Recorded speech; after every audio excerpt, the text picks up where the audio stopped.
Good afternoon and welcome to Rubbing Minds. My name is Isabella Adediji. Now, it's been exactly 23 days and students and teachers that were abducted in Oyo are yet to return. We're talking about real people. Jomiloju, Baraka, Abdul Salam, Testimony, Lydia.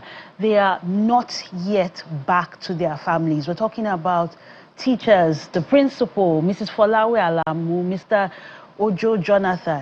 These are people with families, people with a future ahead of them. Nigerians who are still in captivity, who are in the jungle, in the forest, surviving on very little. And there have been reports about the extreme conditions that these children and teachers have gone through. And they're not alone. You still have students, a total of 42 students who were abducted in Borno State that are yet to return.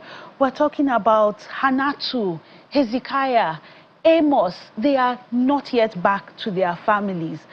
And even just last week, we had the sister of the former Minister for Power who was abducted in broad daylight with her twin sons during school runs. Thankfully, she has been brought back and her children are safe, and we're grateful. But still, those students and teachers and so many others who have been captured are still in captivity. The conversation is definitely one on security. Where are we headed as a nation, even on the backdrop of all the politicking and politics as usual as we prepare for the 2027 elections? Joining me for this very important conversation is a security analyst in the person of Osagie Dickson. Welcome to Rubbing Minds. Thank you so much for having me. Thank you for honoring our invitation. As a mother and as a Nigerian, yes, as a daughter, a family member, a loved one, a friend, I can't but think about those children. I can't but think. I've also worked as a teacher, about those teachers. It's heartbreaking. And the question is, 23 days, what's going on? Where are our children? Don't we have the intelligence in this country to at least identify them and to secure their safe release? We've seen footage, so can't this footage be tracked? Oh, thank you very much, and I want to appreciate you for the fantastic brief in calling out the names of these people. Very important, and that is a way of honoring them in the time of danger, in the time of pain, because most times we don't honor those that are in captivity. And it's good we roll out their names so that the world will know them and see that these are the people that are in captivity. And I think the only offense these people committed, or these peoples and children committed, was being a Nigerian. And it's so disheartening because when I put my place in their shoe, or the parents' shoe, I just feel that, in fact, it's not imaginable. I can't even imagine that my daughter will be, or my son will be out there for 23 days, and the government is not even having a speedy rescue, methodology in place. And that is a failure on security, It's a different thing for the government to fail in the proactive measures, to fail proactively. It's also different, for them to fail in the area of prevention. But response measures should not fail, you understand? That's reactionary measure. Reactive measures shouldn't fail. I had expected that, the Nigerian government would have, sent some commandos or, some trained anti-terrorism specialists, to go to the lions den and get these people out by fire, by force. Because if we keep on leaving them within this location, they will start, taking them from one point to the other and ensure that the Nigerian government never find them. Like you already said, it's disheartening, it's shameful, and it has once again put Nigeria in the negative, light, because every day negative news, every day negative news. I woke up a few days ago and immediately I opened my phone, everything negative, and I began to have headache. So what am I trying to say now? I think I will also use this opportunity to speak to our state governors, because it's so sad over the years they've been centralizing the problem. Every state governor has the sole responsibility to protect his people. You cannot wait for the government every time. Because what happened here in our country is that whenever an incident happens, the state governors will run to Abuja, go and get go and get breast milk or go get breastfeeded by the presidency. Let them stop centralizing the problem. We have security votes, and this security vote goes to these people to take charge of their sick people. And taking charge of your people simply implies that you need to understand where the hot spots are. You need to carry out crime mapping analysis. You need to check where the crime-prone areas are so that you'll be able to feed the security agency, information or intelligence that, hey, in XYZ location, these are enemy suspected positions. Can you go and assist us to flush them out? But it's business as usual. Everybody just relax until an incident happens. And I tell you, these people are coming to Lagos. Like a few weeks ago, I said they will get to the southwest. They've messed up the northeast. They've messed up the northwest. They've messed up the north central. Now they're in the southwest. They are getting closer. And I can tell you, in the next few months from now, they might come to Lagos and also go to Ogun State. But this is my advisory. Whenever an incident like this occurs, what other state government should be doing is to be carrying out proactive measures to ensure that they go to most of these vulnerable schools, because they go after the vulnerable ones and ensure that they, take them to the what's it called, hostile zone. So the government all state governors should bet up. This is the time for them to start thinking about state security strategy. If I ask the Lagos State governor, where is your state security strategy? If an incident like this happens, how do you respond? Who are the people to communicate? That's what we call crisis management. This is a crisis situation. And I will tell you, if I want to rate the state for its response measures, I will raise them 0/100. No, we have the video footage of Governor Seyi Makinde saying that he's the chief security officer, but essentially he's powerless because we don't have state police. Is this a case for local policing? Is it a case of a failure of Amotekun? Do we need several vigilante groups? What exactly can the governors do while they're waiting for the federal government, to borrow your words, to be breastfed by the federal government? All right, I disagree with the governor of Oyo State, because every state governor has security vote. What is the money meant for? And most times these people get the security votes and they don't even, implement some security strategy. Now, Nigeria is a signatory. Nigeria was a signatory to the Safe School Declaration in Oslo, Norway in 2015. You understand? Over 144 countries signed that protocols. And the reason why that Safe School Declaration was established was the incident of Chibok, which went viral, and one other incident that happened somewhere in the north. I don't know. Yeah. Then that was how Safe School Declaration was established. And what are the protocols? Number one, every state must protect its people, the students. Teachers and students must be protected. Two, you must have an effective concentric cycle in place. Ensure that school premises is not a place whereby criminals will come, get in so easily, and capture children and go scot-free. You need to put in deterrence measures.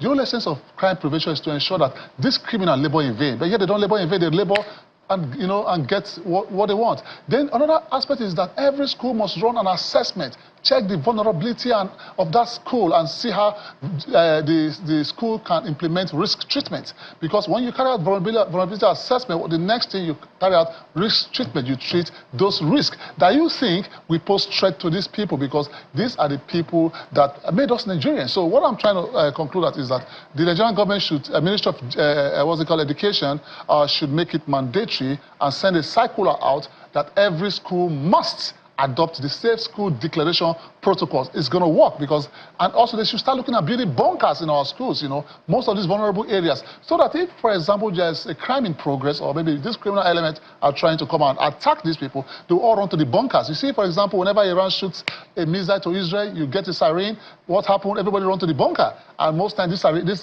missile hits the building and does not affect these people. So we can start building bunkers in our school, because we are now facing a societal threat and an existential threat. Such kind of threat must be met with proactive measures. If you don't do that, these guys will keep on messing up. So Ministry of Education, I understand that there's some safe school, security vote, or whatever the case may be.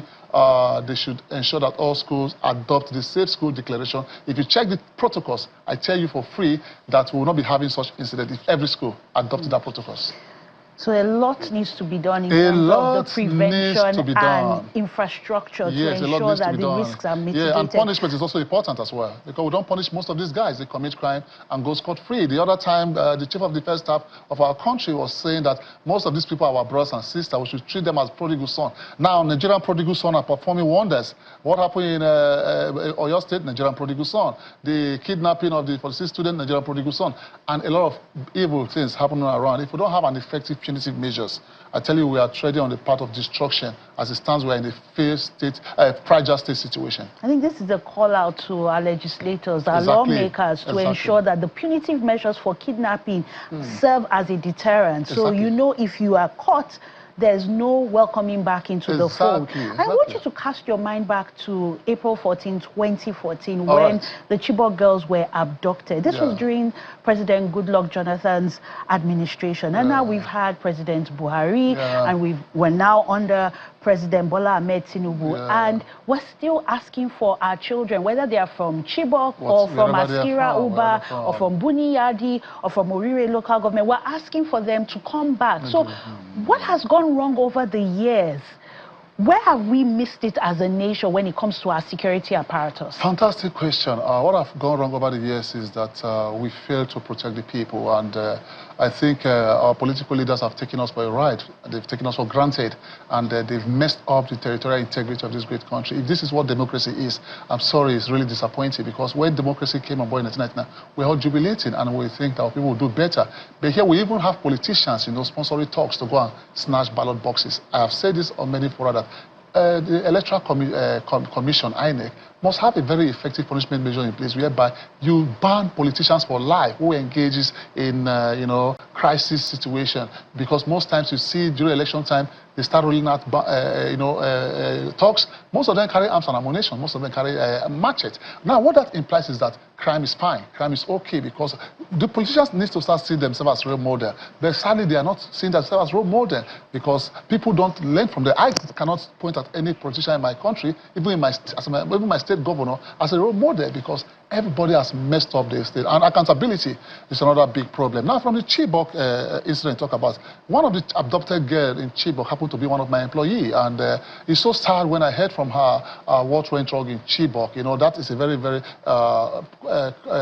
vulnerable environment. Now, they've also taken the vulnerable state of our security agent. They know that our military, our security forces also don't have that speed to respond to crime. Sometimes last week I was watching a crime incident in the United States, and they were using a helicopter to chase a suspect. How can you, are you going to run faster than a helicopter? So now this is what I'm going to recommend, that every state, should try and purchase surveillance helicopter or surveillance drones, and also establish, a command control center in all its local government, and as well establish special forces that will respond to such kind of situation. In the case of a crime in progress, within 45 minutes, these guys will get on the helicopter and go for a rescue mission. Don't allow these guys to come fetch your people and go to their comfort zone. Give them a run and ensure you pursue them. So we got it wrong, because we've not been punishing these guys. You can see about punitive measures you spoke about. And, I hear you, the investment in the infrastructure, the apparatus. But what about intelligence? Are we saying that over the years, we're talking 12 years now, that we still do not know the funders, the sponsors of terrorism, of banditry, of the kidnapping? Who are the people behind the mayhem that's happening in this country? Because for this to operate, it's an ecosystem. You need the people who are providing the ammunition, the people who are providing intelligence in the terrain, the people who are providing food and shelter. So it's not a one-man or one-woman operation. Never. Are we saying that we don't have credible intelligence that can unmask the people that are creating this mayhem? For me, I think it's an absence of political will. We have effective intelligence measures in place. And it's so sad that our security agent has been messed up, and as well the police, the army, the navy, and a lot of bad guys, has also infiltrated the military and also the police and other security agents. I can tell you, there was a time some battalion of soldiers were going on attack in the northeast, and intelligence got to these terrorists that the soldiers are coming. And most times what they do, they set an ambush for our officers and men, and they kill them. So what is playing out in our country system is that we have people that are sabotaging the system. Now, 2027 election is coming. A lot of people want to sabotage this very government to ensure that they discredit them and take them out. That is the system. And it's so sad how we find ourselves.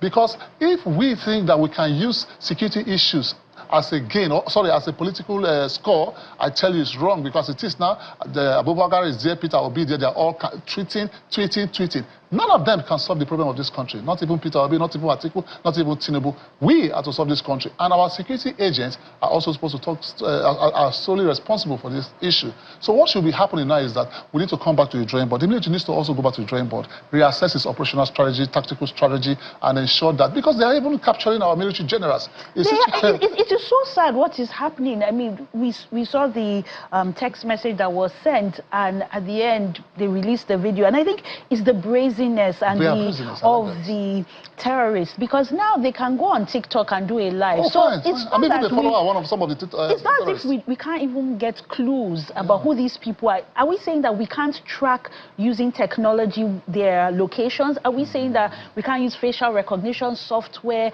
a data bank, or fingerprints? Like, are we saying that the same intelligence that this government has access to be able to pick up people who discredit it in a tweet, and in a matter of days you are picked up and locked up? How come this cannot be applied to these terrorists that are brazen enough to go on Twitter and to go on TikTok live? That is to tell you that the Nigerian government is not serious. And it's so sad they are playing with the territorial integrity of this country. And time will come, every one of them will regret how they've led this country. Because like you rightly said, it's impossible for you to tell me you cannot track most of these guys. As I speak to you now, I follow one or two of them. And whenever they tweet, I see it live. And I keep on watching and say, hey, is it that the DSS cannot go after these guys and pick them? They are within our territorial space. But I think something political is fishing somewhere. Some people are seeing this as a business venture, and it is becoming, you know, a criminal gangsterism. And a lot of people, you know, are benefiting from it. And I want to tell them, hey, whatever is happening, any money you make from this kind of situation is blood money, because people are dying every day, people are dying every hour. So what I would advise the military and the police to do is that they need to wake up, they need to, you know, go back to the drawing board and ensure that they protect the Nigerian people. That's all we asked. I mean, the first responsibility of government is to ensure the safety of its people, it's the property. I mean, if we're not alive, there can't be a government. But for me, it's just the brazenness. I have to reiterate that. You are shocked. You can't go on TikTok live and do a giveaway. Show up your face. As a terrorist, as a kidnapper, as a bandit, and you're doing giveaway. People are sending their accounts to get their own share of the loot. Like, are we saying that with all the collaborations happening between our government, or say even the American government, that we can't still identify the sponsors? We can't follow the money, we can't follow their movement, whether it's with helicopters or looking at their path? Are we saying that? Fantastic. During the NSAS, the Nigerian government were very swift to, you know, arrest some sponsors of NSAS. Like you're talking about, you know, their sponsors, you know. We need to start looking at their sponsors, you know, get them hard, you know. And also the banking system as well, you know. Before you put in money to sponsor these guys, look at the placement, look at the layering of that funds, and also the integration. Where is that money going for? Where are you going to? The banking system also need to play a role to support this fight against terrorism. And I want to tell you for free that these guys would not succeed if they don't have these resources. We need to start looking at de-resourcing these people. After de-resourcing them, then we should start looking at, you know, that punitive measure, like I just said. But we must go for their leaders, their sponsors. When we start going for their sponsors and make a public shame of them, I tell you, we'll start mitigating this situation. But as it is now, it just seems as if it's free for all, you know, nothing's going to happen to them. And how will you blame these guys, these TikTokers? Because some time ago, we granted amnesty for those who kill our officers and men. We granted amnesty, we forgive them, you know. Criminals, after killing your soldiers who sworn an allegiance to protect the territorial integrity of this great country, though their killers have been forgiven, I tell you, it's going to even cause a form of, you know, unrest situation, and also mess up the motivation of our officers and men. And even the police officers, the soldiers, and every other people, they are watching the government. The government should know that. One day, I pray not, there might be a very serious insurrection. But those guys sending money to the terrorists, you know, sending their account number, they should remember that if the police start tracking them, they are also going to be arrested as terrorists or maybe accomplices. So they should stop that. I would advise Nigerians not to do that, because it's very dangerous on their part. Once there's a linkage between those guys and their account, they are gone, and nothing on earth can save them. You cannot say, you know, they say you should say my account number. No, don't just put your account number out there. It's a security risk, because you never can tell where the source of fund is coming from. And if that fund is being traced as a, you know, ransom funds, then you are also in. There's nothing. that's going to escape, you're going to tell this police system, but I will tell the Nigerian security agent, hey, they should take a departure from politics and ensure that they look at the Nigerian people. What I observe is that they pay allegiance to the government. It's a regime protection. But even if they're paying allegiance to the government is but it's supposed hearing. to be to the Constitution. The government is listening. I mean, we have videos where these terrorists, these bandits, the kidnappers, put out videos last year, November, to say they are coming to Oyo. Yep. So, and they came. Where were the security agents? Are we saying that as they were paying allegiance to the government instead of the Constitution, that they were not also paying heed to the warning? Because if you grew up in the 90s, you will know that before thieves or armed robbers come to your house, they will write you a letter. Yeah. And we are seeing that happen now. A video has gone out. We had how many months to prepare? And this has happened.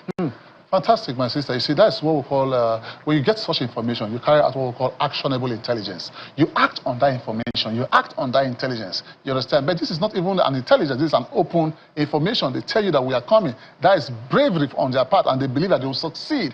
Why do they believe they will succeed? Because they know we don't have the capability as a country to respond. Last month in America, there was a shooting in the mosque, in a mosque. Over 300 police vehicles responded to that issue. That's what we call crime management, crime prevention.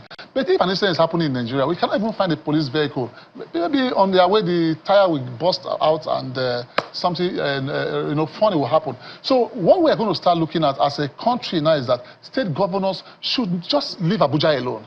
Concentrate on your state. Establish an effective security network. Ensure that you roll out orders for your people to go all over the state. Look at all the local government. How many local government, for example, 24? Okay, deploy intelligence components there. When USAID was in Nigeria, you didn't know what they do? They have intelligence agents every local government in all these 774 local governments, because I was particularly involved. What happens is that anything's happening in any local government in Nigeria, they get the information before the security agent. So the Nigerian government should start looking at, projecting security agents in every local government, like spy. We have spy police. What are they using them for? We are not even using them effectively. They're supposed to be within this community. They are being used to pick up people who are tweeting, because the speed at which they go after them, it shows that they are there, but it's the application we're talking about. And I want to bring the conversation back to the money, because if the state governments are getting security votes, what are these funds being used for? How are they being invested? We need to have answers. Or do we need to take up arms? Do we all need to join Amotekun and Vigilante? Do we all need to keep spending so much money on Mopo and private security? What is the solution? Well, the solution for me, I think what we should start, the solution for me, I think the government should not let us get to that stage where we all take up arms to protect ourselves. Like for me, I strongly believe that the government should start looking at, giving the good guys the gun. I'm a good guy. Give you a gun as well, because I can see you're very combatant. This is not the United States, and we can't take up arms in this country. Why? We can't. Do you want the guns to be with the bad guys? But we're not allowed. The bad guys are with the gun. That's what I'm saying. The government should start looking at passing a bill and giving the good guys the gun. Before they can give you a gun. Should our lawmakers be looking at introducing that gun culture, or should should we as citizens be demanding accountability of how these funds are disbursed? You need to be alive first before you demand accountability. If you are gone, there will be no accountability. So protection of lives and property is the topmost priority. So for me, I am saying that they should start giving Nigerians licensing. Are you saying that Nigerians cannot hold gun? We can hold gun. If these terrorists can hold gun, we can hold gun legally. Because if I would take gun, you wouldn't know the number of rounds I have. And if you are coming to my house, you never can tell if you go back home safely. But these guys believe that we are not with guns, we are vulnerable. So we cannot keep on being in that vulnerable state. So the government should act swiftly before Nigerians start, taking the laws into their hands, because it's so sad. We have been so patient. I cannot even travel from here to my state, Edo State. I can't even travel by road. Even in Ibadan here, I can't even travel by road. It's so messed up. So the governors, as I've rightly said, let them start using that security vote, like you mentioned, very effectively. Start getting helicopters, surveillance helicopters. Effective today, start getting those helicopters. Set up an effective command control center. Have intelligence gadgets. Most times when I travel to United States or other world countries for security conference, I can't even find our people there. You will go there, you see a lot of technology. I can tell you, we have mobile drones. There are some airborne surveillance equipment you can just deploy to the sky without any, via satellite. So we're not and you can monitor what is happening in the country. But We're not spending enough. We keep on having our people being killed, and I can tell you that Nigerian has failed us. They have failed their people, and if I'm to hold any person responsible, I will first of all hold our political leaders responsible, then our security agents. I will hold them responsible. Even our security agents, they are not even motivated. They need to stay motivated to make Nigeria a better place. Sadly, we're out of time. Thank you very much for your contributions, this Osagie Dickson, and hopefully the right people are listening and will begin to see those investments being made. Thank you. Thank you. God bless Nigeria. God bless Nigeria. And indeed, this is a call to the government to put the lives of every Nigerian free and in captivity as a priority. We cannot continue like this. In the heat of politicking, it cannot be politics as usual. The priority should be the Nigerian life, the safety of Nigerians here in Nigeria.